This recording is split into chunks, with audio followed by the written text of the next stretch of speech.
and we all can help each other. I loved your analogy of the book and the pages in time. That really made it clear that we could be doing many, many other things with our souls that we're not aware of in our normal consciousness. And when we go to a different consciousness, we can find that.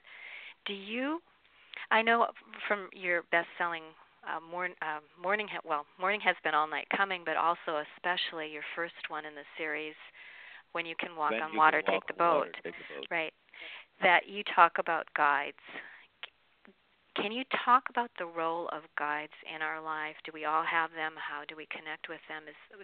Tell me what your feelings are on that, John.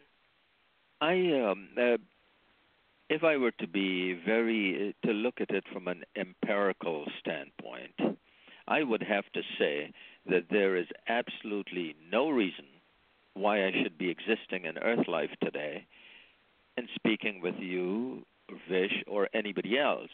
I should have been gone a long time ago, because there were so many things that occurred that seemed dangerous, that could have ended my life. There were so many decisions that were made seemingly for me by another part of me or some area that I couldn't understand, that led me into certain things that made me who I am today. After I look at all of these things, and I did quite some studies in it, I understood that, yes, there are angels, there are other beings. They're what some of us have called energy essence personalities. They could be others we have met in other times and other places, alternate lifetimes, or they could be some that we have never met in the physical form. And they aren't there to serve us, but to help us, just as we are here to help each other, to help one another get on and grow in life. And so I do believe there are invisible forces and beings that guide me, and they aren't there like servants to serve me, but they are there as great friends, and they do not interfere in my life except on real emergency situations. They're there to help me if I ask them and request their help. They cannot interfere in our free will and our growth either.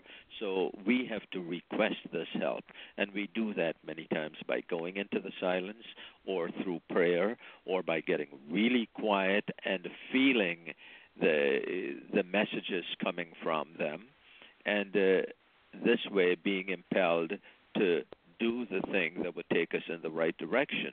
They may contact us in dreams.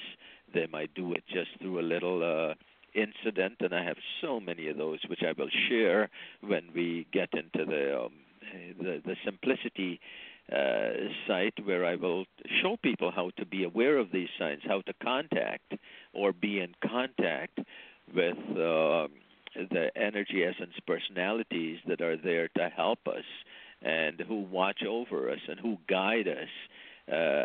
Many times we write books. People ask me if my books were channeled, and no, the only channel I deal with are those on the television.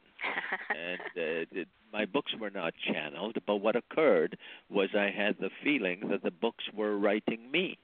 Now, if you want to call that channeling, that's fine. I think we can call it anything we want, but what occurred was a part of me stepped aside, the part which would doubt and the part which would say, no, this isn't possible, I couldn't.